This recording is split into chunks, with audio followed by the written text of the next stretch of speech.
Bismillahirrahmanirrahim. Assalamualaikum warahmatullahi taala wabarakatuh dan salam sejahtera kepada semua rakan-rakan akrab daerah Kulai dan juga semua warga pendidikan daerah Kulai yang bersama-sama di alam maya pada pagi ini untuk kita mengikuti satu program bicara prihatin kaunselor dengan topik pandemik COVID-19, kesempatan dalam kesempitan. Okay, saya sediakan satu rangkap pantun di permulaan program ni ya. Bintang indah di langit malam, sayang si pungguk persengkang mata, adab bertamu memberi salam, panel terpilih bakal berbicara. Untuk makluman semua, barisan panel yang akan berdiskusi pada pagi ini sangat rapat dengan kita semua dan personel yang dimasukkan ini ialah yang berusia Ustaz Alif Ma'ruf bin Sanan, penolong PPD Unit Pendidikan Islam, merangkap Naib Pengerusi Akrab Daerah Kulai. Panel yang kedua, Puan Siti Nurafisah binti Muhammad Badui, Kaunselor Pendidikan Daerah Kulai. Panel yang ketiga, Puan Juhaida binti Muhammad Said, juga Kaunselor Pendidikan Daerah Kulai. Rakan-rakan yang dikasihi, kesempatan bermaksud masih ada peluang, manakala kesempitan bermaksud keadaan yang terdesak. Okay, begitulah perkataan yang diberi maksud dalam Kamus Dewan edisi 4 yang menjadi kata kunci dalam perbincangan kita pada pagi ini. Bila dikaitkan dengan musibah akibat pandemik COVID-19, ianya boleh dikonotasikan sebagai peluang yang boleh direbut dalam keadaan terdesak. Okay, untuk makluman semua, kita ada dua pusingan untuk kita berbicara pada pagi ini. Okey, saya teruskan. Meskipun kesempatan sebenarnya menjadi peluang besar untuk kita mengutip, mencari atau mengumpul sesuatu yang berguna atau berfaedah, tetapi dengan kesempitan boleh menjuruskan manusia kepada tindak laku yang mungkin di luar jangkaan atau merosakkan, malah boleh memusnahkan kehidupan. Untuk itu, Ustaz Alif, dari sudut pandangan Islam dan moral, bagaimana Ustaz melihat kesempatan dalam kesempitan di situasi pandemik COVID-19 ini? Silakan Ustaz. Baik, alhamdulillah. Ya, jadi sukalah untuk saya pergi deep dive kepada konten ataupun tajuk kita pada pagi ini berkenaan dengan kesempatan dan juga kesempitan ni. Untuk kita kaitkan dengan Islam, kalau kita lihat, suka untuk saya kaitkan kesempatan ini lebih kepada nikmat, manakala kesempitan ni lebih kepada musibah. Sedia maklum sekarang ni kita sedang berada dalam situasi musibah wabak penyakit COVID-19, yang mana kalau sebelum ini mungkin kita bergerak bebas, kita boleh bergerak bebas ke mana sahaja yang kita mahu, tetapi oleh kerana berlakunya situasi yang sebegini rupa, maka pergerakan kita terbatas. Tidak boleh merentas daerah, tidak boleh merentas negeri dan sebagainya. Sebaliknya, bila mana kita berada dalam satu kenikmatan sebelum ini, yang mana kita boleh bergerak bebas ke sana kemari. Jadi, untuk kita menghadapi dalam situasi musibah ini, maka sukalah untuk saya kaitkan dengan adab ataupun bagaimana cara kita untuk menghadapi di dalam keadaan suasana yang yang orang kata yang suasana yang sukar ini. Jadi para ulama Islam telah menghighlightkan beberapa perkara. Yang pertama sekali, kita tidak boleh berputus asa. Sebagai seorang Islam ataupun sebagai seorang hamba Allah, kita tidak boleh putus asa. Yang mana kita kena meneruskan kehidupan kita dengan cara yang terbaik. Walaupun dalam keadaan yang tidak ataupun yang terbatas, tapi kita kena meneruskan kehidupan kita dan kita kena penuhi dengan perkara-perkara yang positif. Bahkan kita keadaannya lebih baik berbanding dengan orang lain. Kalau kita lihat, alhamdulillah rezeki kita masih berterusan. Di situ adalah kesempatan.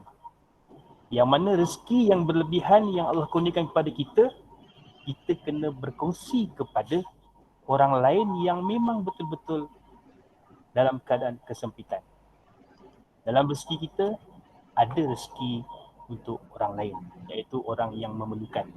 Dan kita perlulah sentiasa, apa orang kata, sharing, berkongsi rezeki atau ikut kemampuan masing-masing.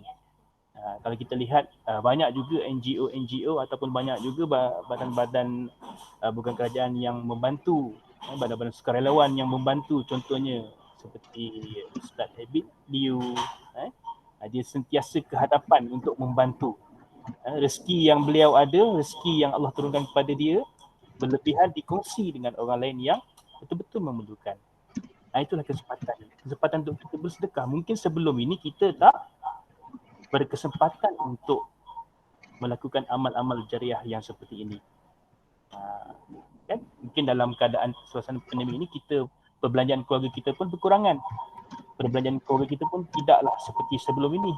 Kalau mungkin sebelum ini, saya lah contohnya, kita suka berjalan sana kemari kan, semua memerlukan kos. Tapi oleh kerana pandemik ini, maka kita tak boleh ke mana-mana. So, rezeki yang terkumpul itu kita kongsilah dengan orang lain, insya-Allah. Yang pertama. Yang kedua, kita kena sabar. Tapi dalam kesabaran kita itu, kita kena mencari jalan bagaimana untuk kita menghadapi masa-masa sukar ini dengan baik. Contohnya apa? Kita isi masa lapang kita dengan membanyakkan amal ibadah kita, contohnya. Sebagai seorang Islam lah. Sebagai seorang Islam, kita penuhi masa lapang kita selepas habis waktu PDPR, contohnya pagi, so petang kita tak boleh nak pergi mana. So petang tu, apa salahnya kalau kita isi dengan membaca Al-Quran, contohnya berzikir dan sebagainya. Dan yang ketiga, doa silahul mukmin. Doa itu adalah senjata bagi umat Islam. Nabi Muhammad SAW sendiri pun ketika mana dalam peperangan yang pertama dalam Islam, yang mana pada ketika itu tentera orang Islam hanya sekitar dalam 300 lebih, nak menghadapi tentera lawan yang lebih daripada 1000. Apa Nabi buat? Ya, usaha memang betul usaha. Nabi mengumpulkan orang-orang Islam pada ketika itu dengan senjata yang tak seberapa dan sebagainya. Itu usaha. Tapi dalam masa yang sama, Nabi berdoa. Nabi berdoa kepada Allah Subhanahu Wa Taala. Mungkin kalau sebelum ni kita lupa pada Allah, inilah masa untuk kita kembali mengingati Allah Subhanahu Wa Taala dengan membina jambatan, menjaga hubungan kita dengan Allah Taala dengan berdoa dan sebagainya. Ingat, apa-apa yang berlaku pada kita semuanya datang daripada Allah SWT. Baik ketika di musibah ataupun baik ketika mana kita berada dalam keadaan nikmat sebelumnya ataupun mungkin selepas ini, bila mana pandemik ini dah berakhir, jangan kita hanya baik, positif ketika mana kita berada dalam suasana sekarang ni. Bila mana pandemik ni dah terurai nanti, dah terangkat nanti, kita kembali kepada yang sebelumnya. Tak mau. Kerana musibah ni juga merupakan ujian untuk Allah menaikkan darjat kita, untuk menaikkan kita punya makam kita. Jadi sepatutnya bila mana pandemik ni berakhir nanti, insya-Allah dengan izin Allah, maka kita akan menjadi lebih baik lagi. Kita akan menjadi lebih baik lagi untuk kita meneruskan kehidupan kita dalam suasana yang baharu ataupun suasana yang seperti sebelum ini, tapi dengan semangat yang baru, dengan aura yang baru, aura yang positif dan sebagainya. Jadi itu adalah di antara cara-cara bagaimana kita ataupun perkongsian bagaimana kita nak menghadapi dalam suasana yang sebegini. Dan andai kata kalau kita lihat statistik dunia, statistik dunia, kita lihat ramai yang mengambil keputusan membunuh diri dan sebagainya. So andai kata ada rakan-rakan kita sebagai ahli akrab, kan, kita sebagai ahli akrab, baik di daerah ataupun di organisasi di mana. So kita kena bantu rakan-rakan kita, kita memberi sokongan moral kepada mereka. Andai kita dapat kenal pasti rakan-rakan kita yang sedang berada dalam tekanan dan sebagainya. Kerana apa? Kerana kita takut mereka-mereka ini mengambil ataupun membuat keputusan yang tidak dijangka. Itulah peranan kita sebagai ahli akrab. Kita kena, kadang-kadang kita tak boleh nak ceritakan kepada orang tentang kesedihan kita dan sebagainya tau. Kita kena sembunyikan dan kita kena sentiasa berikan positif. Walaupun kita dalam keadaan yang negatif pada ketika itu, tapi kita kena sentiasa, oleh kerana kita akrab, so kita kena being positif. Always being positif.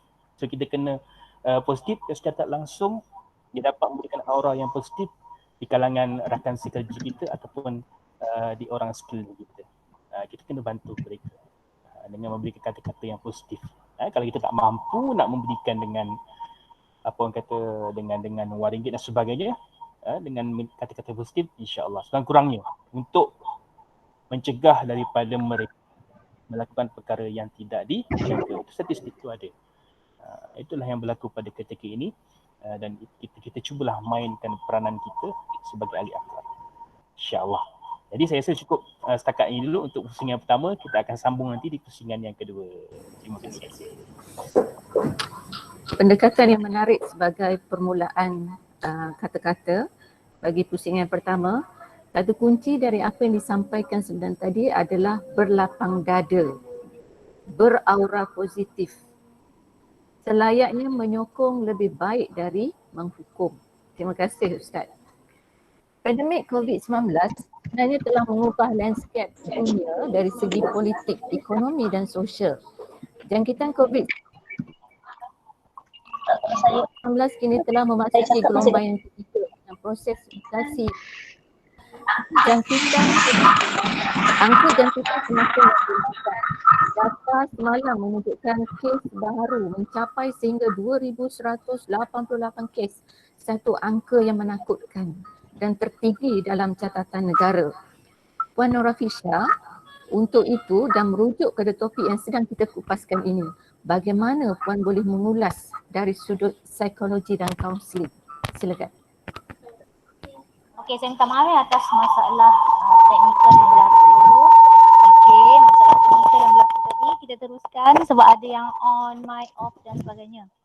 Nanti kita akan buka kepada soalan sebentar nanti, jadi bagi kita explain dululah terlebih dahulu. Macam saya cakap tadi, saya ulang balik, ucapkan terima kasih untuk semua yang hadir. Jangan left dulu, tengok dah 70 lebih. Alhamdulillah. Mungkin tajuk kita nampaknya begitu menarik lah berkaitan dengan kesempatan dan juga kesempitan.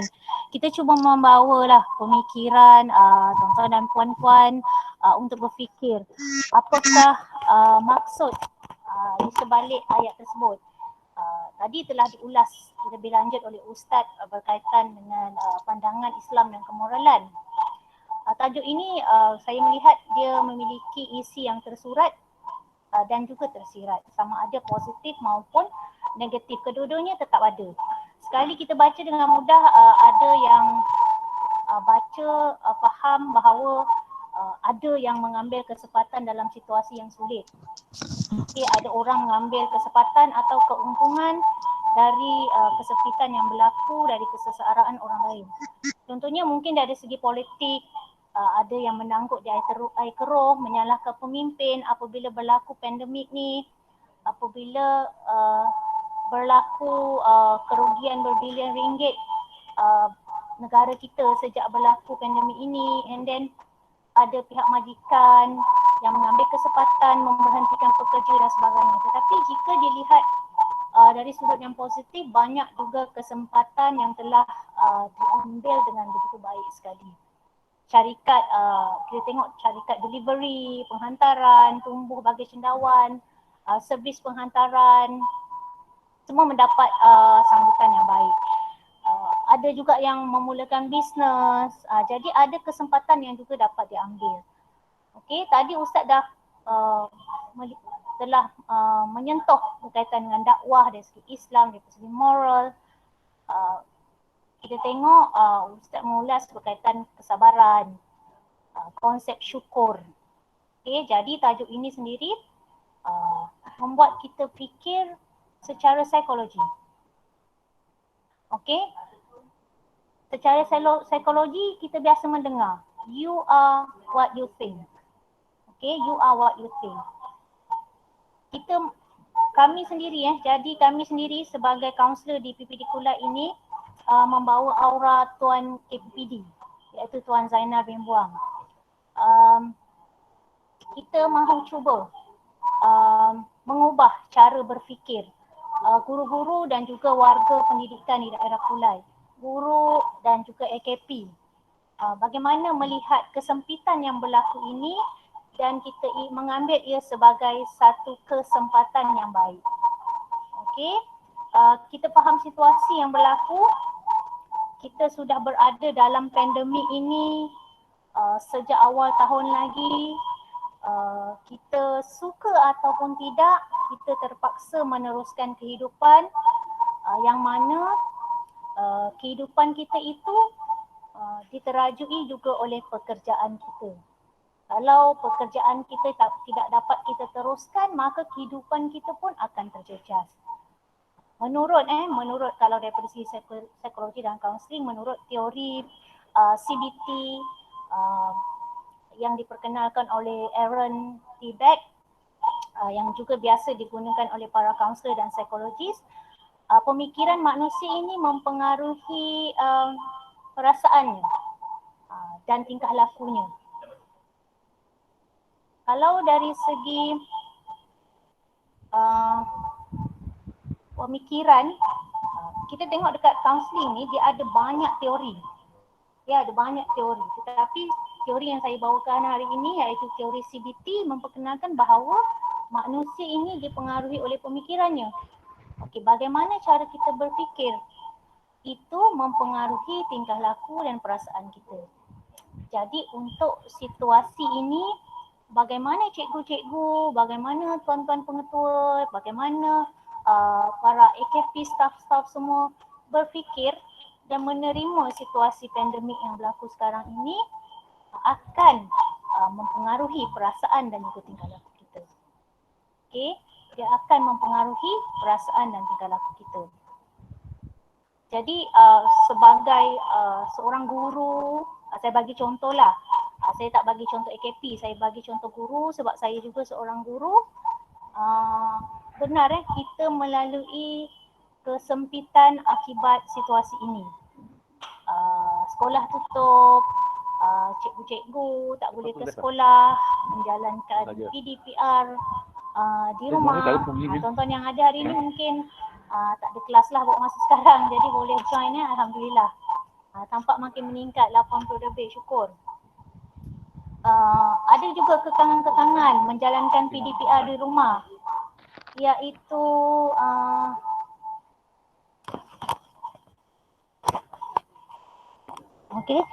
menjalankan PDPR di rumah, kita menghadapi kekangan domestik. Okey, kekangan-kekangan dari pihak guru itu sendiri, dari pihak murid. Kekangan domestik contohnya ada gangguan-gangguan di rumah, perlu melaksanakan kerja di rumah. Dalam masa yang sama mungkin kita kekurangan juga gadget atau sumber-sumber untuk akses dengan pelajar. Namun apa kesempatan yang baik wujud daripada situasi ini? Cuba kita fikirkan dalam kita mematuhi SOP dan kawalan pergerakan yang sentiasa ditekankan oleh pihak MKN, kita faham kita terpaksa juga melalui melaksanakan tanggungjawab kita, PDPC dan sebagainya. Jadi fikirkan penambahbaikan yang sentiasa boleh kita jalankan dari semasa ke semasa. Cara terbaik mengubah cara berfikir kita. InsyaAllah semua kesempitan yang berlaku dalam kita mengajar, kekangan-kekangan domestik yang wujud, kita akan jadikan dia sebagai satu cabaran yang boleh diambil. Jadi bagi saya ubah cara berfikir. Kita mampu untuk mengubah daripada kesempitan yang berlaku ini kepada kesempatan, insya-Allah. Okey, Puan Nurhalizah? Arahan berdasarkan keperluan virus ini kepada masyarakat demi keselamatan dan kesejahteraan seluruh rakyat Malaysia, sehingga kan Malaysia telah diiktiraf sebagai negara yang paling efektif mengekang penularan pandemik ini. Di sebalik kejayaan itu, pastinya ada keperitan yang perlu dihadapi. Puan Juhaida sebagai seorang isteri, ibu kepada anak-anak yang sedang bersekolah dan sebagai penjawat awam, iaitu seorang kaunselor, bagaimana Puan boleh mengambil kesempatan dalam kesempitan ini? Silakan Puan. Okey, terima kasih saya ucapkan kepada Puan Husliza, moderator pada hari ini. Okey, Assalamualaikum warahmatullahi wabarakatuh dan salam sejahtera kepada semua warga pendidikan daerah Kulai. Okey, seperti mana yang kita ketahui, pandemik COVID-19 ni mengambil masa yang lama untuk dibendung. Jadi, sebagai kaunselor, saya memandang kesempatan dan kesempitan ini, kesempatan dan kesempitan ini adalah sesuatu peluang, iaitu di sebalik segala kesulitan dalam menghadapi COVID-19 ini tersembunyi banyak peluang yang kita sendiri tak sedar. Okey, iaitu di sebalik antaranya yang kita dapat peluang memahirkan diri dalam penggunaan ICT. Sebelum ni mungkin secara kita sebelum ni mungkin cikgu-cikgu atau AKP semua maknanya kita berjumpa secara bersemuka. Jadi bila adanya kesempatan dalam kesempitan COVID-19 ini, kita ada peluang memahirkan diri dengan ICT, iaitu daripada kita tak pandai Google Meet, kita pandai Google Meet. Kita pandai guna Microsoft Teams, Zoom dan sebagainya. Dan kita sebab kita tak ada pilihan nak berjumpa dengan murid atau rakan sekerja, maka penggunaan ICT inilah akan menjadi pilihan sebagai ganti pertemuan bersemuka. Okey, selain itu selain itu kesempatan untuk menguruskan kewangan dengan lebih baik. Bila kita bekerja di rumah, contoh guru-guru atau AKP yang bekerja di rumah, peluang memasak ni adalah besar. Kerana kita tak perlu makan di kantin, tak perlu makan di kantin dan malah anak-anak pun tak perlu diberi belanja untuk makan.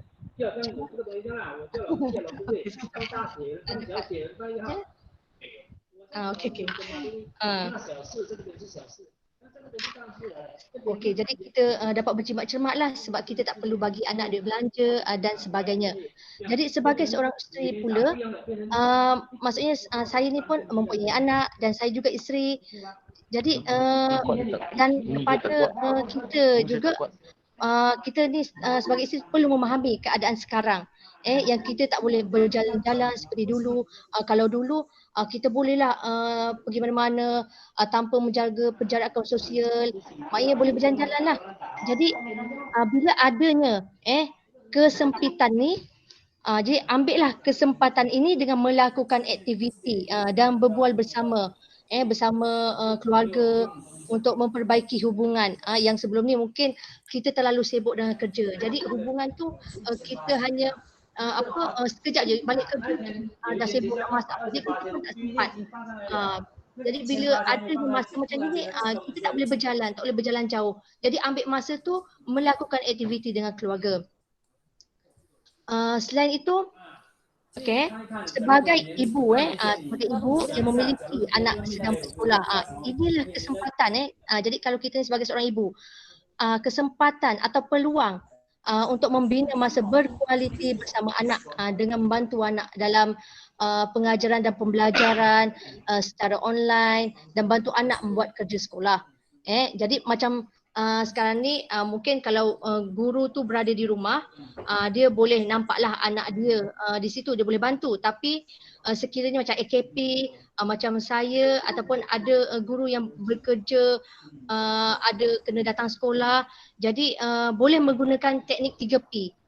Teknik 3P maksudnya peka, prihatin dan penyayang. Okey, yang pertama peka. Maksudnya kita kalau kita bekerja, bukan kata kita tak boleh nak tengok anak tu. Kita peka dengan aktiviti anak. Kalau anak tu di rumah, kita kena call anak tu di rumah. Pastikan dia ikut jadual yang telah ditetapkan oleh guru. Maknanya telefonlah. Jangan ambil endah sebab anak di rumah. Kita bekerja. Jadi ambil peluang tu call anak. Tengah buat apa, sekarang subjek apa. Kita kena sentiasa mengingatkan anak. Dan yang keduanya, prihatin. Okey. Maknanya masalah yang dihadapi oleh anak dalam PNP sebab kita tak dapat bersama dengan dia online ataupun dia buat kerja, ada jadual dia belajar. Jadi kita bila balik tu kena prihatin lah, tanya ada masalah tak belajar atau ada tak benda-benda atau itu saja. tak nak kena ambil modul.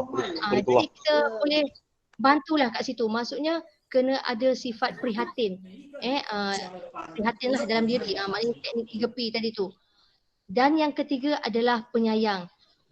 Kita kena sentiasa memberi motivasi kepada anak dan menunjukkan contoh-contoh yang baik supaya anak tu dirasa tak keseorangan. Maknanya kalau pattern yang ibu bapa bekerja ni, jadi dia tak rasa macam mak orang lain boleh je ada kat rumah, kenapa kita tak mak kita tak ada. Jadi kita tunjukkan yang kita tu ada bersama walaupun kita tak ada bersama. Contohnya kita balik tu kita cubalah apa yang dia tak faham, kita maknanya sentiasa cuba memahami, bagi peluang dia untuk memberikan luahan perhatian dan sebagainya. Jadi kita gunakanlah peluang yang kesempitan ini, peluang ambil kesempatan dalam kesempitan ini dalam menghadapi COVID-19 ini. Itu saja dari saya. Terima kasih. Terima kasih Puan Juhaida. Teknik yang dikongsikan sebenarnya tadi ialah teknik 3P. Okey, maksudnya kita perlu tangani situasi dengan bijak dan manfaatkan peluang. Yang menarik juga tadi bagi ibu-ibu, bapa-bapa yang tak pandai masak, kita boleh belajar memasak. Dan jangan lupa join FB Masak Apa Tak Jadi. Dalam FB tu bukan kita je yang tak pandai masak, ramai yang tak pandai masak. Okey, kita telah pun selesai untuk pusingan yang pertama.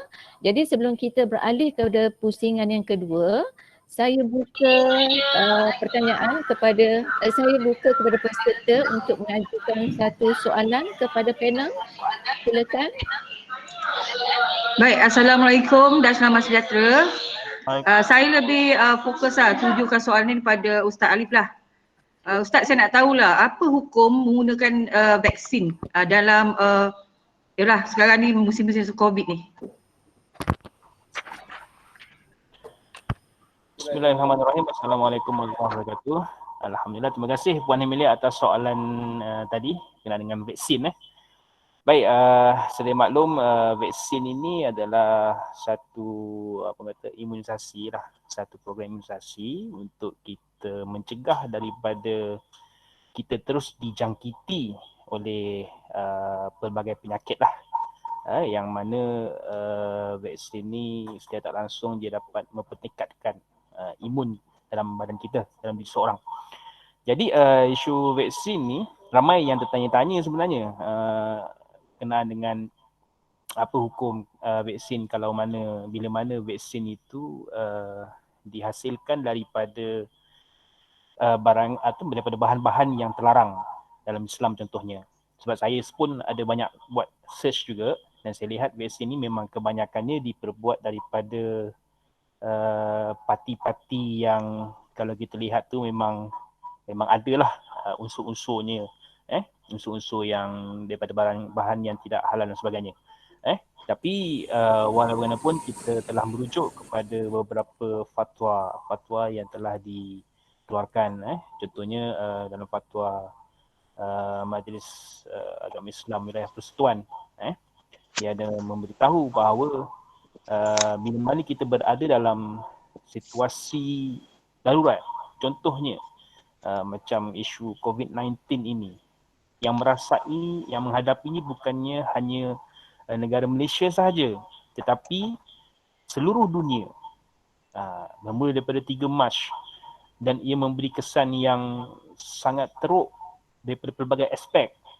baik dari segi kehidupan, nyawa, harta benda dan sebagainya, ekonomi dan sebagainya. Maka pencarian kepada ubat ini, yang mana vaksin adalah salah satu daripada cabang-cabang ubat yang diperlukan untuk menangani atau mencegah COVID-19 daripada terus merebak, telah dilaksanakan. Maka pelbagai negara telah cuba menghasilkan vaksin, dan tak terlepas negara kita juga membuat apa orang kata MOU dengan negara-negara yang ada teknologi untuk menghasilkan vaksin ini untuk membina vaksin untuk negara kita. Jadi bila mana dalam keadaan yang darurat, memang tidak ada ubat. Langsung memang tidak ada ubat, dan untuk masa ini salah satu cara untuk membendung COVID-19 ini, penularan wabak COVID-19 ini adalah dengan PKP, PKPD dan macam-macam PK lagi. Maknanya dia perlu di kuarantin, dia perlu disekat dan sebagainya. Tapi sampai bila? Sampai bila kita nak terus menyekat sesuatu kawasan itu? Mungkin hari ini di kawasan A, selesai kawasan A di kawasan B pula, C, D, E dan sebagainya. Lalas satu, macam baru-baru ni kita satu Malaysia kecuali beberapa buah negeri. Tapi sampai bila? Maka di sini Nabi Muhammad SAW ada juga menyebut bila mana ada orang Arab Badui bertanya kepada baginda Rasulullah SAW, kalau mereka sakit, adakah mereka perlu berubat? Ataupun hanya berserah kepada Allah SWT semata-mata? Nabi jawab apa? Pergilah berubat. Maknanya kita memanglah berserah kepada Allah Subhanahu Wa Taala. Tapi dalam masa kita berserah itu, kita berusaha. Usaha, doa dan tawakal. Kena ada usaha. Kita tak boleh berserah, sudah tak apalah, apa nak buat, benda dah jadi, kan? Tak boleh. Kita kena ada usaha untuk selagi mana hayat di kandung badan, selagi mana ada kudrat, selagi mana ada teknologi. Kalau kita tengok negara kita ni bukanlah negara dunia yang ketiga, keempat dan sebagainya. Maknanya kita ada akses itu. So kita digalakkan untuk berusaha mencari ubat. Dan vaksin itu salah satunya. Berbalik kepada isu bahan-bahan tadi, maka Majlis Fatwa telah membuat satu keputusan yang mana membolehkan vaksin ini diambil oleh kita sebagai orang Islam contohnya. Kenapa? Kerana dalam keadaan darurat. Sebagai contoh lain kita lihat, kalau kita berada dalam hutan dan sebagainya, kan? Dalam hutan tu memang tak ada apa-apa makanan. Yang lalu lalang tu lah kerbau pendek lalu lalang. Dia jalan kat depan kita, kan? So apa kita nak buat? Kita nak cari kijang, tak ada, rusa, tak ada, ayam, tak ada. Itu dalam keadaan sesat. So yang lalu lalang tu kerbau pendek tu.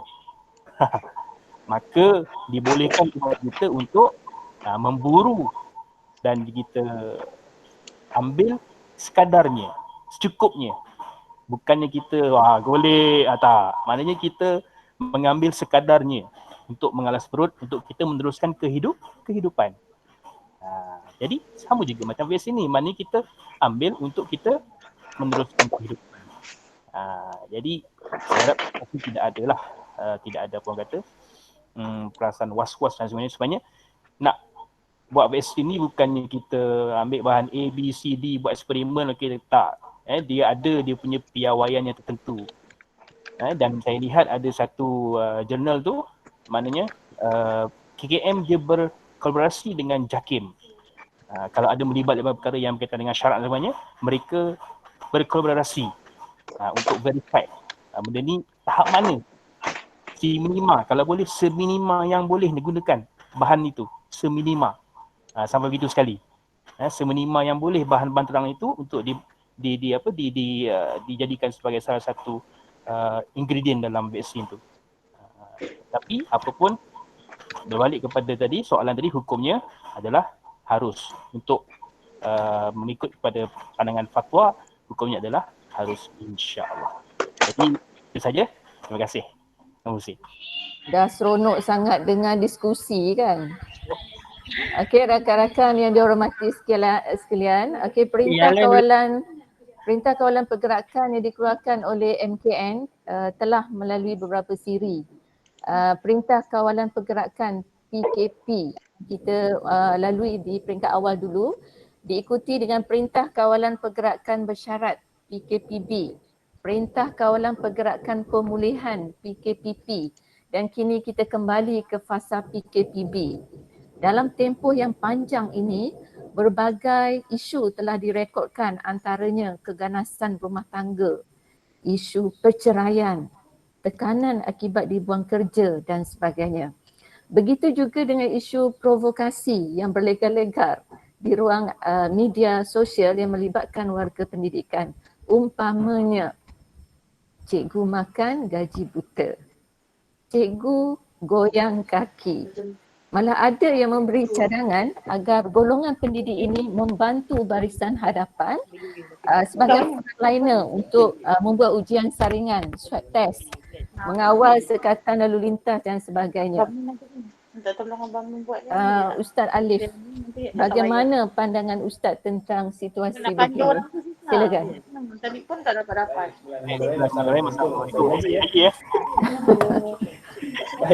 Favorite ni, panel favorite pagi ni.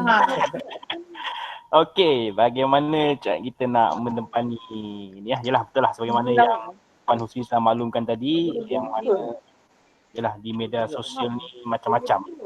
Orang nak berkata, orang nak bercakap. Sebab itulah sebagai seorang Islam kita kena apa orang kata, etika kita. Kalau kita tak boleh baru kita kalau dulu, kalau sekarang ni mungkin tingkah laku tak nampak. Perbuatan fizikal kita tak nampak. Tapi yang nampak di alam maya. Di alam maya. Tulisan-tulisan kita, apa yang kita postingkan dan sebagainya. Dan ini memang banyak berlaku lah, tidak nafikan lah. Memang kita dihujani dengan pelbagai tohmahan, pelbagai fitnah dan sebagainya. Dan kita sebagai seorang guru, kita kena bijak. Kita kena bijak dan kreatif untuk menangani perkara-perkara tersebut. Dan sebab itu juga mungkin KPM telah mengeluarkan satu garis panduan yang mana bila mana PKPB yang kali kedua ini, maka kita telah bersedia dengan satu SOP PDPR. Jadi secara tak langsung sebenarnya PDPR ini telah menangkis segala tomahan-tomahan yang mengatakan bahawa cikgu ni makan gaji buta dan sebagainya. Dan apa? Kita walaupun berada di rumah tapi kita masih lagi bekerja. Kita masih lagi menjalankan tanggungjawab kita sebagai seorang guru, iaitu menyampaikan ilmu kita kepada anak-anak murid kita. Bahkan ada juga rakan-rakan guru kita yang proaktif, yang saya lihat mereka pergi ke rumah kerana ada anak murid yang tak dapat mencapai akses internet, lebih-lebih lagi kepada murid-murid SPM tahun 2020 ni yang tak tahu bila mereka habis sekolah kan. Hari tu macam dah nak habis sekolah bulan 2, sambung lagi kan. Jadi kita tak naklah benda ni terus berlaku.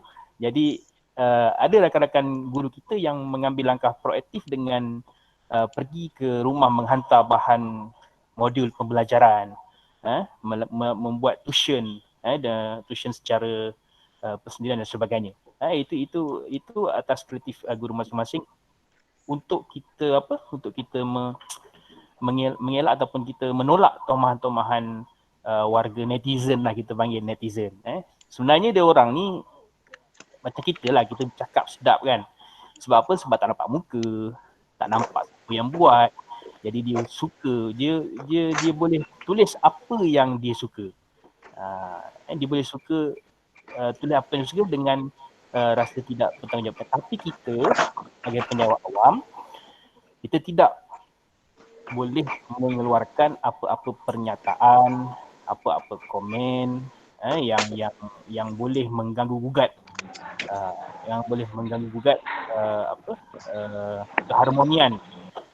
keharmonian lebih-lebih lagi kalau ia berkaitan dengan kerjaya hakiki kita. Jadi yang kedua, kita juga sebagai penjawab, selain daripada kita kena bijak menangkis tadi, kita juga kenalah menjadi seorang yang bertanggungjawab. Maknanya kita boleh kalau kita nak menegur sesuatu itu, tapi kena dengan caranya. Kena dengan caranya. Maknanya kita tidaklah boleh nak menegur ataupun nak membalas kata-kata orang tu dengan di ruangan komen itu, tak. Sepatutnya kita mungkin boleh secara personal kepada mereka. Kadang-kadang mereka ni mungkin kurang kasih sayang, jadi mungkin kalau kita boleh bertanyakan masalah, mungkin ada jawapannya di situ.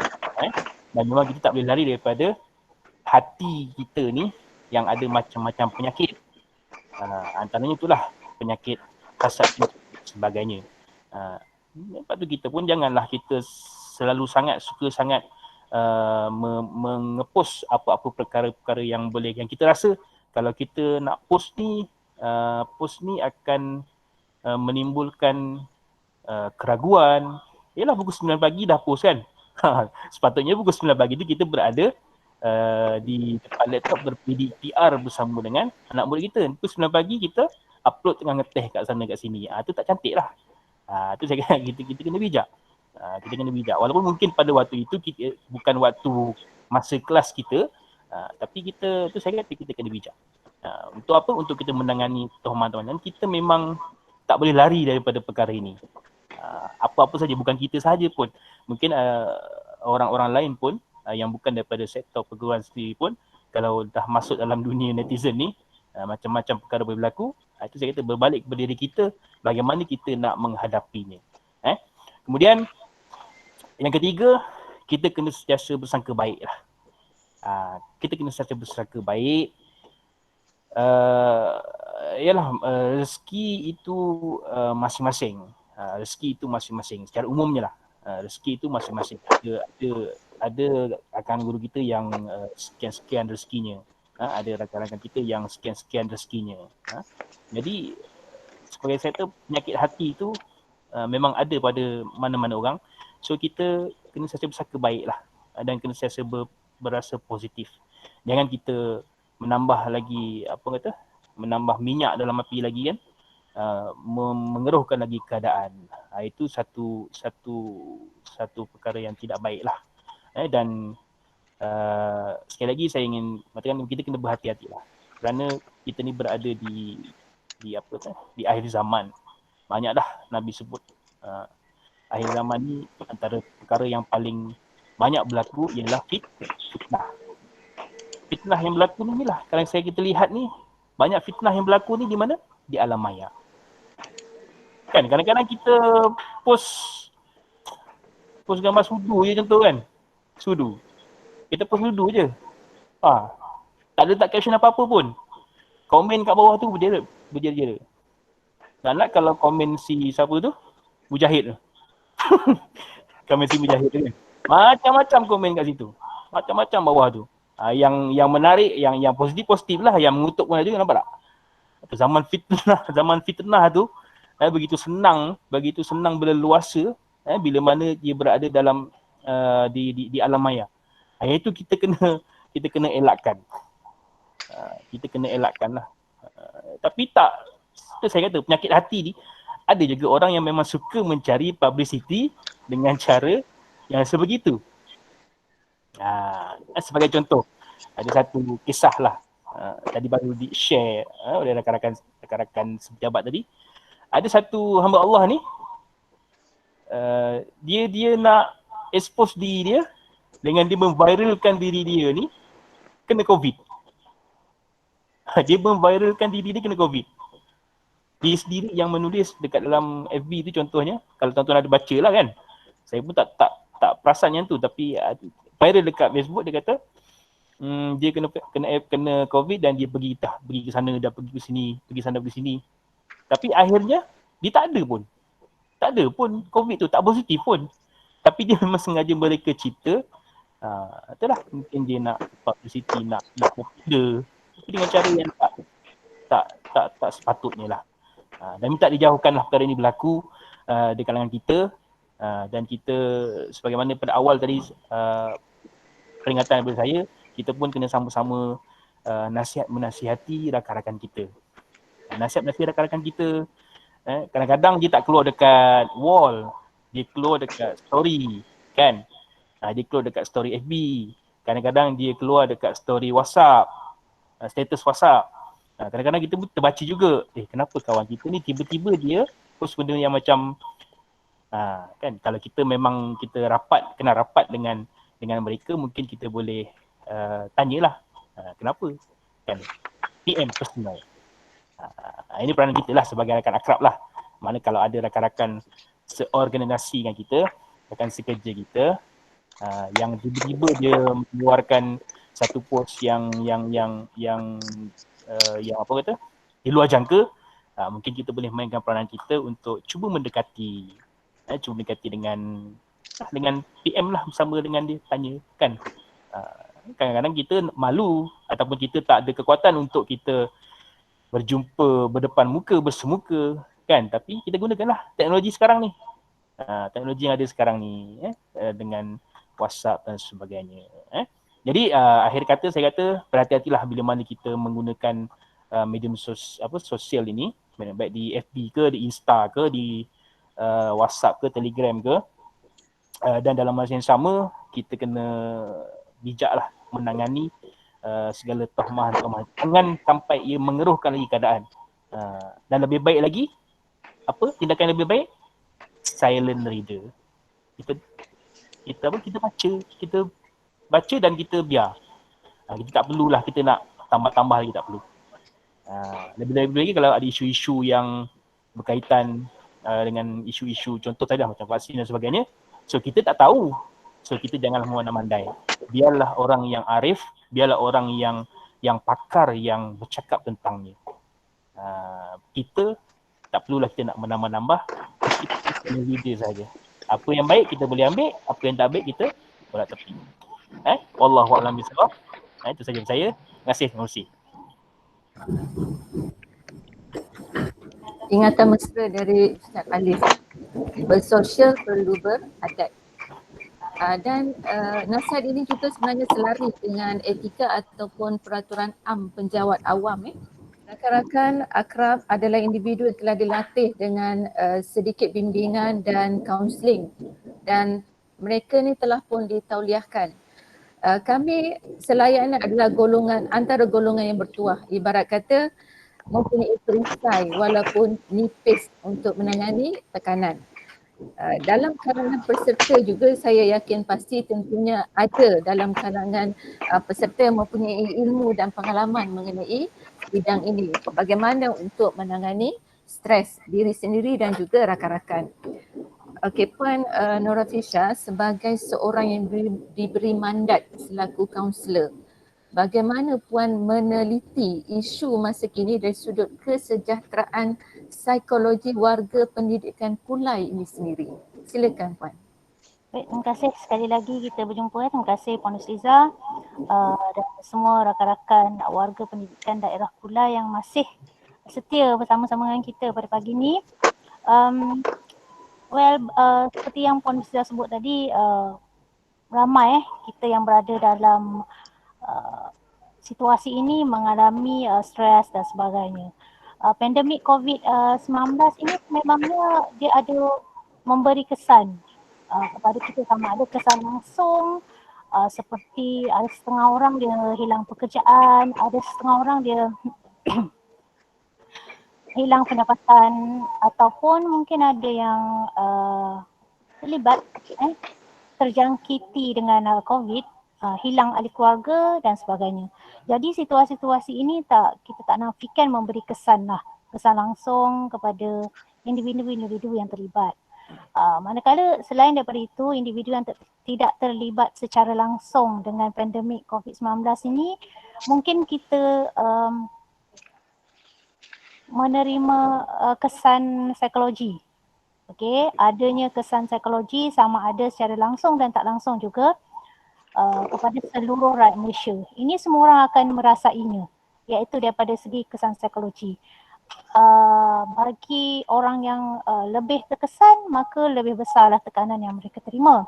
Ianya akan menyebabkan kita terkena tekanan yang kita panggil psychological distress, yang mana individu yang terlibat dalam suasana pandemik yang memberi kesan langsung kepadanya akan memiliki mempunyai pandangan yang negatif, bukan saja kepada diri dia, malah juga orang lain dan juga persekitaran.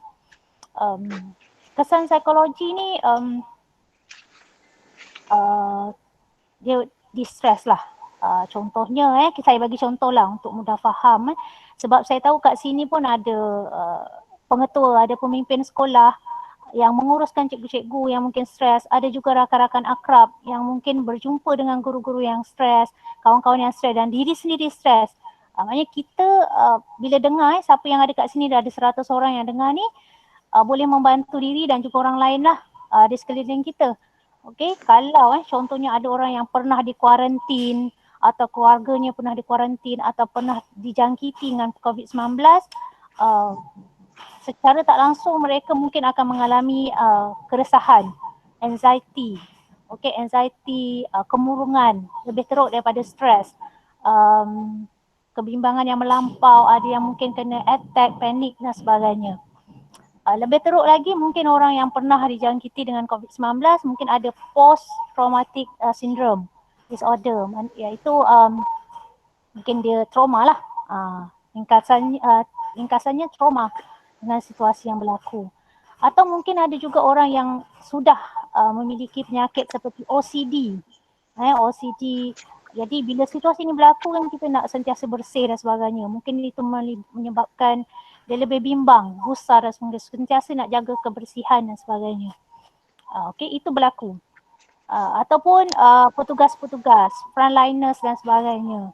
Ataupun ada suami-suami guru-guru kita di sini ataupun mungkin isterinya yang frontliners, balik-balik penat, lesu, murung, tak cukup tidur, insomnia dan sebagainya.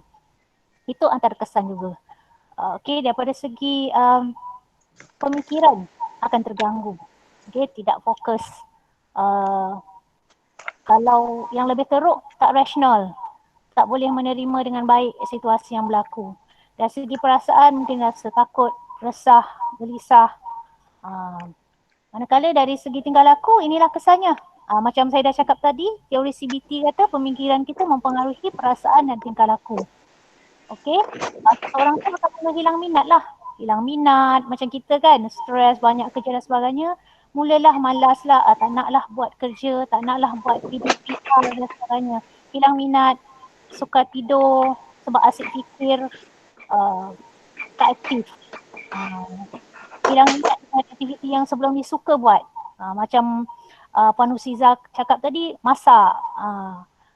Lepas ni mula suka masak, bila dah situasi macam ni dah tak terbuat dan sebagainya, dah hilang minat memasak. Beli je kat kedai. Boleh tak? Boleh je kita macam menjana pula pendapatan peniaga-peniaga di luar sana kan, tak ada salahnya. Tetapi kalau benda tu memang menjadi hobi kita sebelum ini, tiba-tiba kita dah tak minat lagi. Kita ada sesuatu lah berlaku, kita dah mungkin stres yang melampau.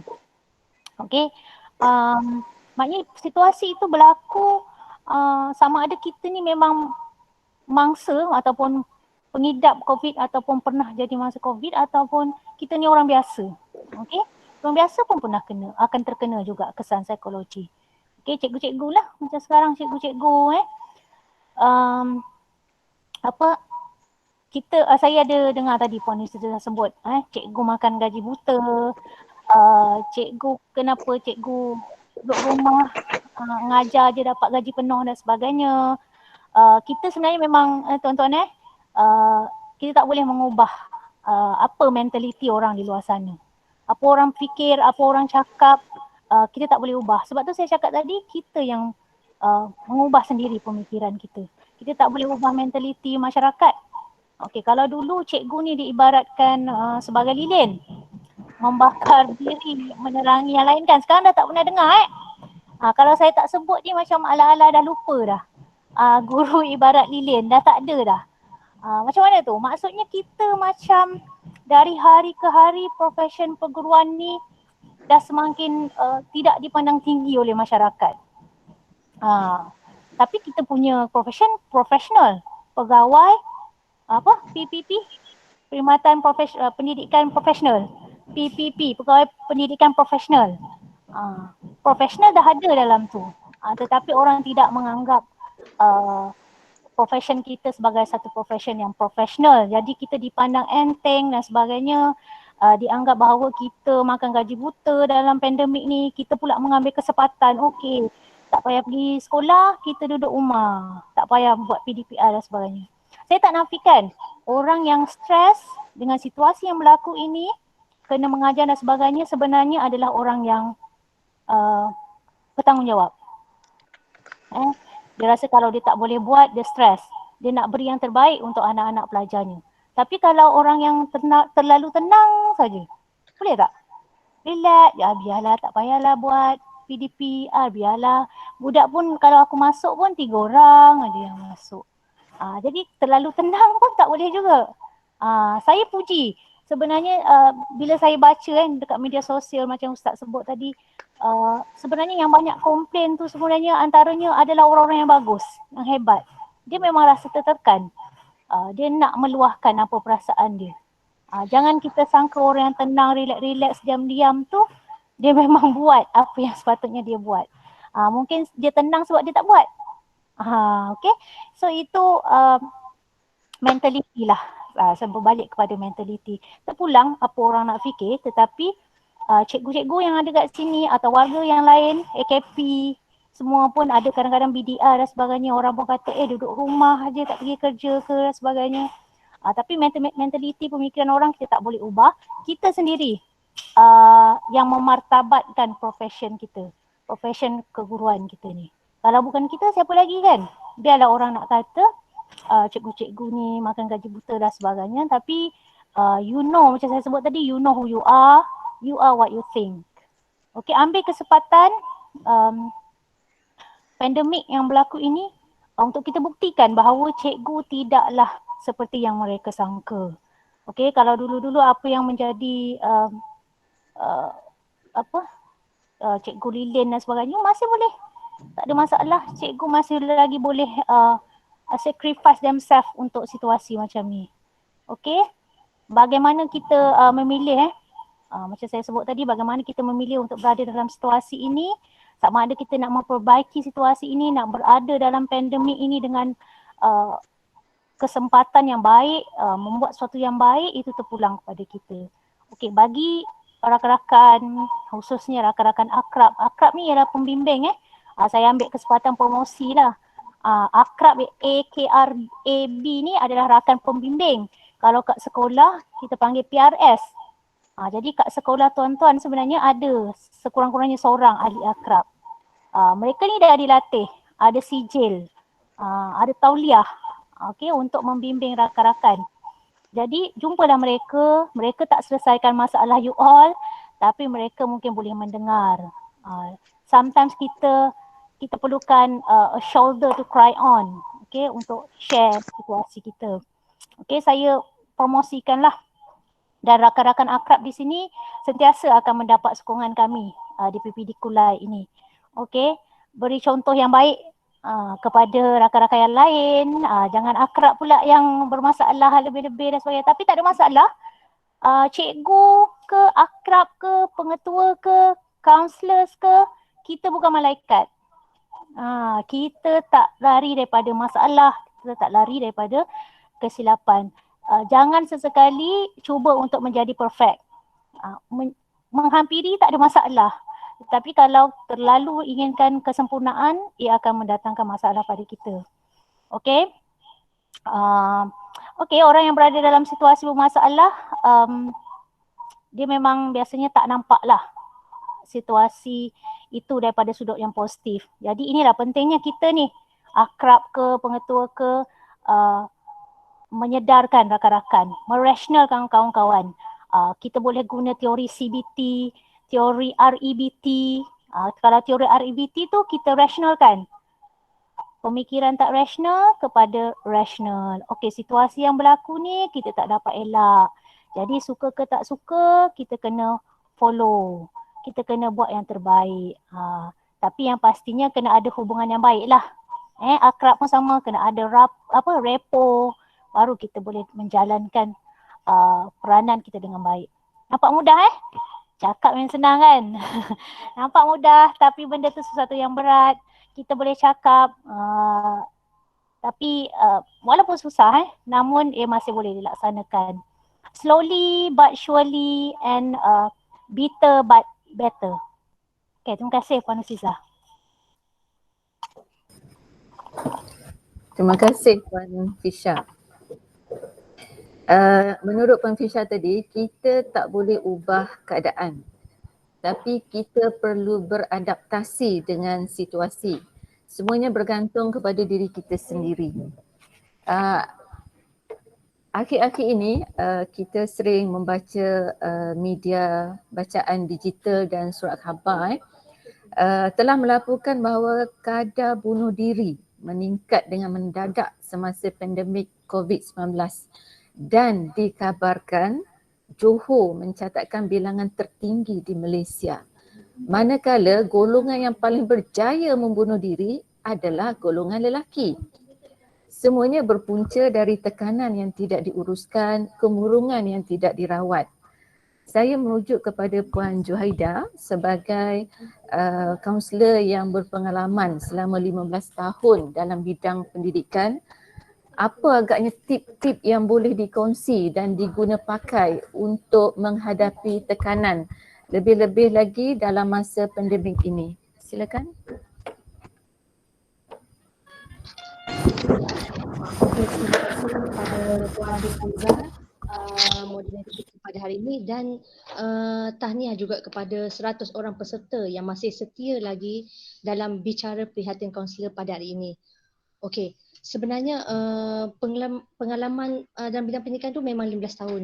Tapi sebenarnya pengalaman berhadapan dengan COVID-19 ni adalah pertama dalam hidup yang kita semua lalui. Sebagai manusia, kita memang tidak terlepas dalam menghadapi pelbagai tekanan dalam hidup. Cuma bila berlakunya COVID-19 ni, tekanan ni terlalu banyak. Mungkin kalau dulu tekanan sikit je, tapi bila ada COVID-19 ni bercabang-cabang. Tak dapat nak jalan-jalan, macam Ustaz Alif pun ada cakap, macam-macam lah tekanan, masalah kewangan.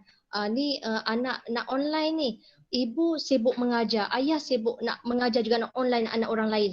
Jadi itu pun tekanan juga.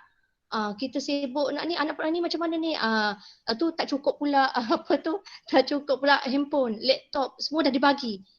Sampai bergaduh pula. Jadi itu pun mungkin tekanan juga. Okey, jadi di sini saya nak kongsilah 5 tips dalam menghadapi tekanan. Lebih-lebih lagi dalam masa sekarang ni. Okey, pertama kita kena belajar untuk relax. Relax maksudnya jangan dengar je yang macam ni.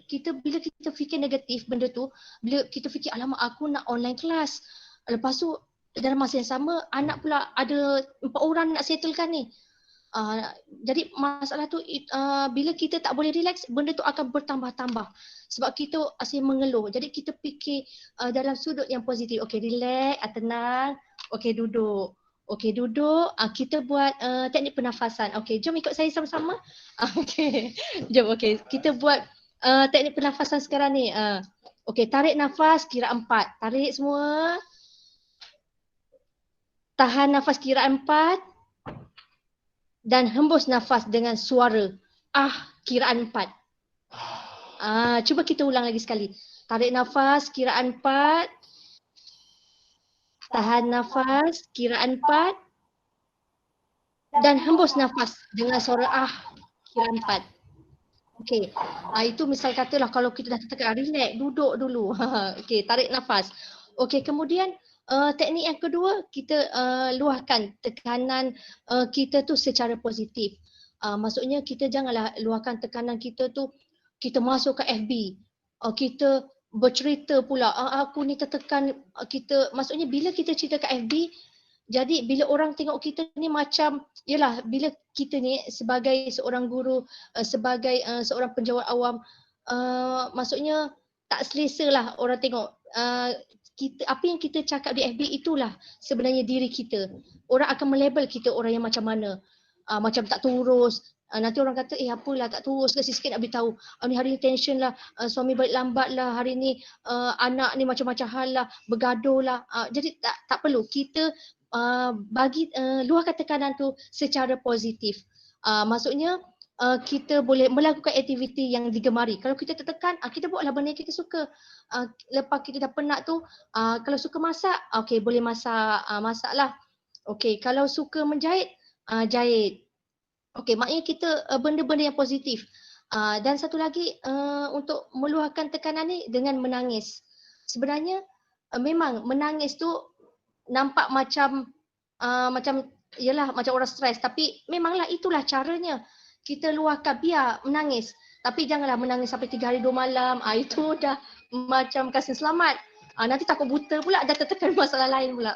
Jadi menangis yang berpada-pada, sikit-sikit bolehlah, sekurang-kurangnya kita dapat meluahkan apa yang kita rasa, macam itu. Okey, dan kalau ada yang suka macam tulis diary tu, tulis, luahkan perasaan kat diary. Jadi itu adalah saluran yang betul.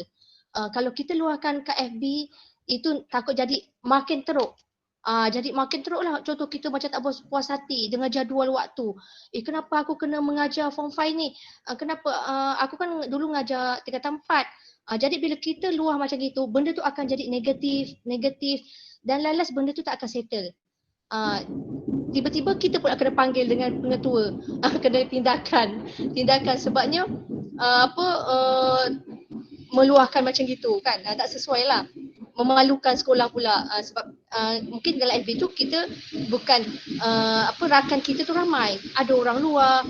Itu maksudnya orang luar tu melabel cikgu, dia melabel apalah cikgu ni, dia label kita, jadi tak sesuai lah macam gitu. Okey, dan kita boleh bermunajat lah. Kalau Islam boleh berdoa, kalau agama lain ni bolehlah bermunajat mengikut kepercayaan agama masing-masing. Okey, seterusnya yang ketiga, tips ketiga, berkata positif pada diri sendiri. Kita berkali-kali lah kita kata positif. Kalau kita tertekan, kita relax, kita kata kita ulang cakap pada diri sendiri, saya boleh bertenang. Okey, ulang-ulang, saya boleh bertenang. Okey, saya boleh bertenang, saya positif. Kita ulang-ulang benda tu. Dengarlah. Okey. Jadi seterusnya teknik yang keempat, strategi meredakan tekanan. Strateginya kita terimalah dengan reda. Okey, kita reda sebab kita ni kita memilih jawatan ni, kita mohon, kita yang nak. Jadi apa-apa pun kita kena reda. Kita guru dan kita telah berkahwin, kita ada anak. Jadi kita kena reda, kita kena sesuaikanlah diri kita. Bagaimana nak handle mengajar anak murid, bagaimana nak menghandle anak sebagai seorang isteri, sebagai seorang suami. Jadi kita kena ada konsep reda. Okey, seterusnya melihat benda tu dengan hikmah. Apa yang berlaku tu, kita jangan menganggap COVID-19 ni berlakunya ni kita kena online semua, kita fikir inilah masalah ni, itulah pergi makan apa ni kat makan apa dulu berlaku first, makan kelawar kan. yang first punca berlakunya COVID-19 tu terus jangkit manusia lah apa gitu. Jadi kat Wuhan tu. Jadi bawa COVID-19 tak boleh. Jadi kita jangan terima sesuatu tu dengan hikmah. Okey. Seterusnya yang kelima, kita strategi menenangkan diri. Kalau kita nak tenangkan diri, kita gunakan konsep 5 deria. Semua orang ada 5 deria kan? Ada tak yang tak ada mata? Tak ada. Maksudnya semua ada mata, ada hidung. Jadi maksudnya bila kita melihat, kita gunakanlah deria kita tu untuk tenangkan diri. Gunakan mata. Okey, kita tengok TV. Yalah kita tengok yang terbaru tu cerita Mael Totel Mael Totel yang dah 6.4 juta kan. Dan bersiaran 23 hari ke berapa dapat 6.4 juta. Jadi kita gembira, kita ketawa. Sebab kita nak tenangkan diri. Kita tengoklah cerita-cerita yang menggembirakan kita. Kita janganlah tengok cerita yang macam kita dah tertekan, kita tengok cerita yang tekanan. Orang bunuh orang, cerita hantu. Jadi tekanan yang ada tu tak settle. Kita tambah tekanan, kita takut pula dengan hantu, orang bunuh orang dan cerita tu pula. Kita pula berdebar. Jadi jantung kita pula tak betul lah. Kita tengok cerita yang kita gembira. Lepas tu deria mata ni kita boleh tengok pemandangan alam sekitar. Kita tengoklah kat sekeliling rumah, pokok-pokok yang hijau, tengok walaupun tak ada tak ada kolam renang, kita tengok air yang mengalir di longkang. Yalah, bolehlah tengok, maksudnya untuk menenangkan diri. Okey. Deria bau ni contoh kita nak tenangkan, kurangkan tekanan ni, kita bau minyak wangi, baulah macam aromaterapi kat bilik ke kat rumah, kita letaklah lavender ke, minyak wangi ataupun haruman bunga. Kalau kita suka bunga, tak ada masalah, kita boleh je letak bunga-bunga kat dalam rumah, letaklah satu pokok ke macam mana. Ataupun kalau kita suka bau makanan, memang kena bau makanan, jadi kita boleh letak, tak kisahlah kita nak bau makanan ke, nak bau durian ke, bau apple. Memang kan ada macam orang dia suka bau apple kat dalam kereta, letak mesti bau-bau buah-buahan. Memang ada apple lah, lemon lah, itu untuk mengurangkan tekanan. Sebenarnya bagus macam gitu. Okey, seterusnya kita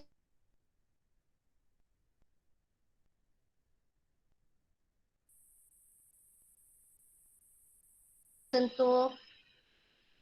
Okey, dia sentuh, kita urut diri kita sendiri, kita tekan jari ataupun kita belai. Kalau kita ada bela kucing, kita belailah kucing kita. Maksudnya kita nak kuranglah tekanan tu, kita belai. Itu adalah diri sentuh. Kalau takut kucing tak payah.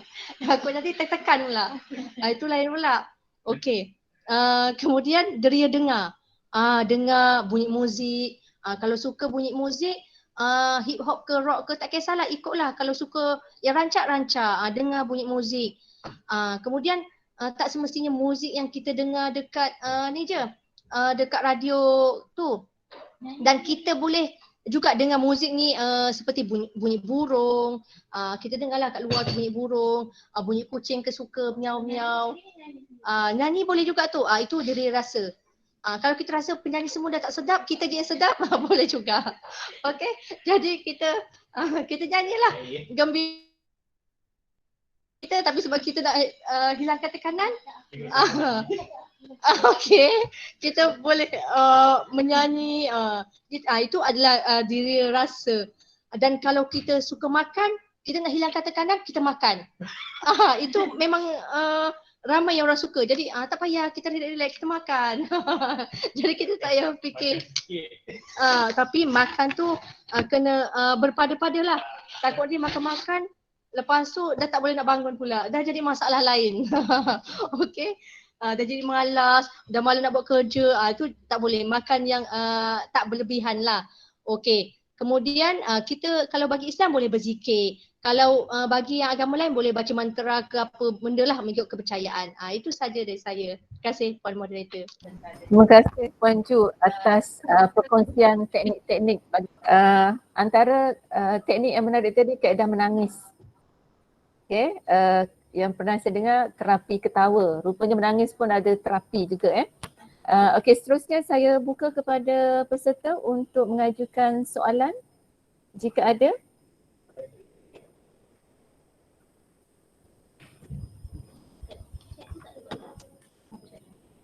Assalamualaikum warahmatullahi taala wabarakatuh.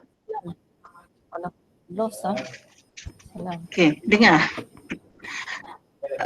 Okey, dengar, silakan. Okey, bagi ibu-ibu muda yang anak masih bersekolah lah, saya pun ada juga anak masih bersekolah. Bagaimana kaedah yang terbaik untuk mengawal anak-anak dengan penggunaan internet yang tidak terkawal hari ini? Itu saja.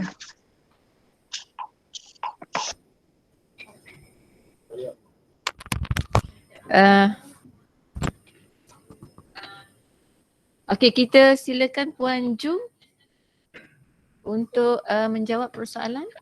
Okey, terima kasih. Okey, untuk ibu muda, saya ni kira muda lah. Kira ibu muda saya jawab. So saya rasa saya paling muda antara semua ni. Okey.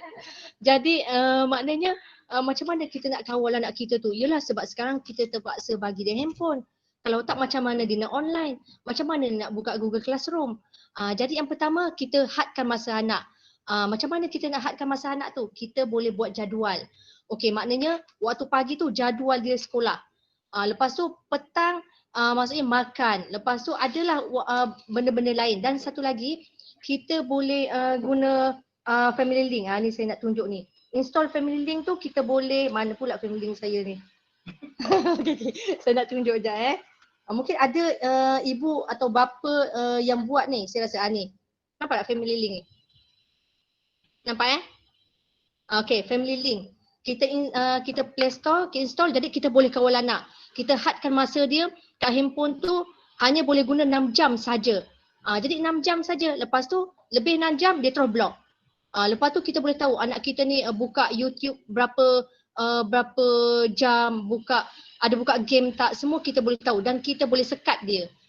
Jadi itulah cara antara yang saya gunakan dan saya kongsilah kepada semua warga pendidikan Kulai, maknanya kita boleh gunakan. Dan yang kedua kita kena pantau anak-anak tu handphone. Kita kena buka. Kena tengok, kita tak tahu dia ni kadang-kadang WhatsApp yang bukan-bukan ke apa ke. Kita kena tengok jugalah. Kita takut nanti dia janji dengan kawan dia, ingatkan nak janji belajar, rupanya janji nak main game pula sekarang Mobile Legend lah, Fun Run lah, bercakap-cakap kat handphone. Okey, kemudian sebab kita tak nak anak kita ni mengadap handphone. Jadi sebab itulah sebagai ibu bapa ni kita kena lakukan aktiviti di luar rumah ataupun dalam rumah. Contohnya kita ajak anak kita tu bila kita balik kerja ke ataupun kita di rumah, kita ajak anak kita tu dah habis waktu sekolah tu kemas rumah. Ajak dia kemas rumah. Jadi dia ada aktiviti. Kalau dia tak ada aktiviti, jadi anak-anak tu rasa free. Tak ada benda nak buat. Tu yang dia mengadap handphone. Jadi buatlah supaya anak tu tak leka lah dengan handphone. Suruh dia tolong sapu sampah dan sebagainya. Okey. Terima kasih. Terima kasih Puan di atas penerangan. Saya ucapkan kepada ibu muda Puan Juhaida. Nenek nak balik lah kalau macam ni. Terima kasih Pak bertanya Cikgu Saimah. Terima kasih. Rakan-rakan peserta yang dihormati sekalian, diam tak diam kita telah bersiaran 1.5 jam dengan catatan penyertaan tertinggi tadi seramai 100 orang. Tahniah dan terima kasih. Okey, sebelum kita selesaikan sesi bicara prihatin pada kali ini, rasanya lebih manis dan bermakna jika kita jemput semua ahli panel untuk memberikan kata-kata penutup topik yang kita bincangkan hari ini. Jadi untuk saya jemput Tuan dulu untuk memberi rumusan mengenai topik. Silakan. Okey, terima kasih Puan Riza. Melompat kat saya pula bila rumusan. Boleh dengar Okey, saya minta maaf terlebih dahulu kalau ada dengar tadi saya baca chat ada dengar bunyi tumbukan ketukan. Okey, kita sebenarnya ada gangguan di sebelah, ada pembinaan sikit, kekurangan untuk renovation. Saya teruskanlah. Boleh kita simpulkan terus kita ucapkan terima kasihlah bagi pihak kaunselor pendidikan daerah Kulai, sektor psikologi dan kaunseling. Saya mengucapkan ribuan terima kasih kepada semua yang menyertai pada hari ini. Saya harap semua yang ada pada hari ini kita tak boleh nak melibatkan semua, masing-masing ada PKPR di rumah dan sebagainya. Tapi yang ada pada hari ini mungkin boleh jadi juru cakap bagi pihak kami. Kita tak dapat jumpa semua orang, tetapi orang ada pada hari ini kurangnya 100 orang yang ada pada hari ini boleh membantu rakan-rakan yang ada di sekolah. Okey, boleh membantu rakan-rakan yang mungkin memerlukan bantuan dan sebagainya. Saya ulang kembali, saya rumuskan kembali apa yang saya cakapkan tadi. Saya suka memilih bahawa pemikiran kita ini mempengaruhi perasaan dan tingkah laku kita. Bagaimana kita memilih untuk berfikir lebih bagaimana kita memilih untuk berfikir, macam itulah perasaan yang kita lalui dan juga tingkah laku yang kita tonjolkan. Sekiranya kita sentiasa positif, yang penting kita positif, ubah cara kita berfikir, melihat sesuatu lebih positif. Setiap kesempitan yang berlaku itu pasti ada kesempatan di sebaliknya. Setiap yang berlaku Ustaz pasti ada hikmahnya lah. Kita stay strong cikgu-cikgu, warga pendidikan, daerah Kulai, pengetua akrab, kaunselor, saya tengok kaunselor pun ada beberapa orang, AKP pun ada yang saya kenal, ada yang saya tak kenal, dan juga Puan Husisa dan panel yang lain pada hari ini. Saya ucapkan terima kasih. Kita stay strong, stay together. Buat kata kita punya KPPD kat belakang sana, kita bekerja sebagai satu pasukan dan kita stay positif. Itu saja. Terima kasih. Terima kasih Puan Tisha. Sekarang kita teruskan kepada Puan Juhaida. Silakan. Terima kasih Puan Husliza. Okey, jadi kesimpulan yang boleh saya buat kat sini, okey, sekiranya kita masih diberi kesempatan untuk bangun di pagi hari, ini bererti kita masih mempunyai kesempatan untuk melakukan pekerjaan yang harus kita lakukan. Jadi, tetapkan semangat untuk melaksanakan sebaik mungkin tugas yang telah diberikan. Ambillah peluang atau kesempatan dalam kesempitan dalam menghadapi pandemik COVID-19 ini. Terima kasih. Okey, terima kasih.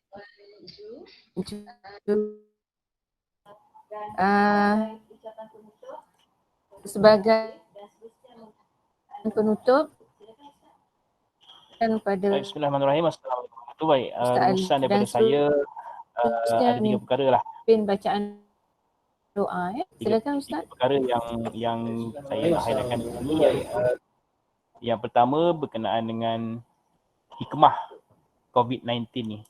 Apa yang Allah berikan kepada kita, setiap ujian yang Allah turunkan kepada kita pasti ada hikmah di sebaliknya. Dan hikmah itu perlu dicari. Hikmah itu perlu dicari. Kalau kita cari perkara ataupun hikmah yang tak baik, so kita akan jumpa hikmah yang tak baik.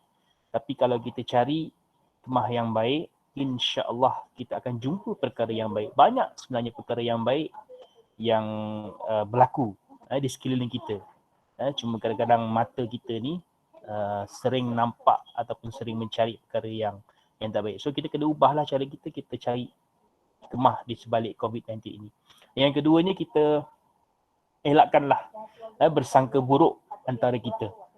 Elakkanlah kita bersangka buruk. Kita memang tak nafikan mungkin ada di kalangan rakan-rakan kita, di kalangan ahli keluarga kita mungkin akan terkesan ataupun at least mungkin terinfect daripada COVID-19. Mungkin ada menjadi sebagai kontak rapat dan sebagainya. So kita kena elakkan sangka buruk itu. Sebaliknya, kita kena saling memberi sokongan, memberi motivasi kepada mereka, insya-Allah. Jadi sekali lagi saya ucapkan terima kasih kepada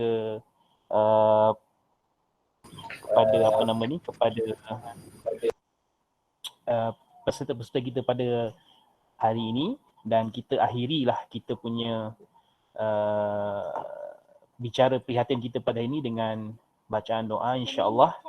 Kita sama-sama kita baca doa. A'udzubillahi bismillahirrahmanirrahim. Alhamdulillahirabbil alamin wassalatu wassalamu ala asyrafil anbiya'i wal mursalin wa ala alihi wa sahbihi ajma'in.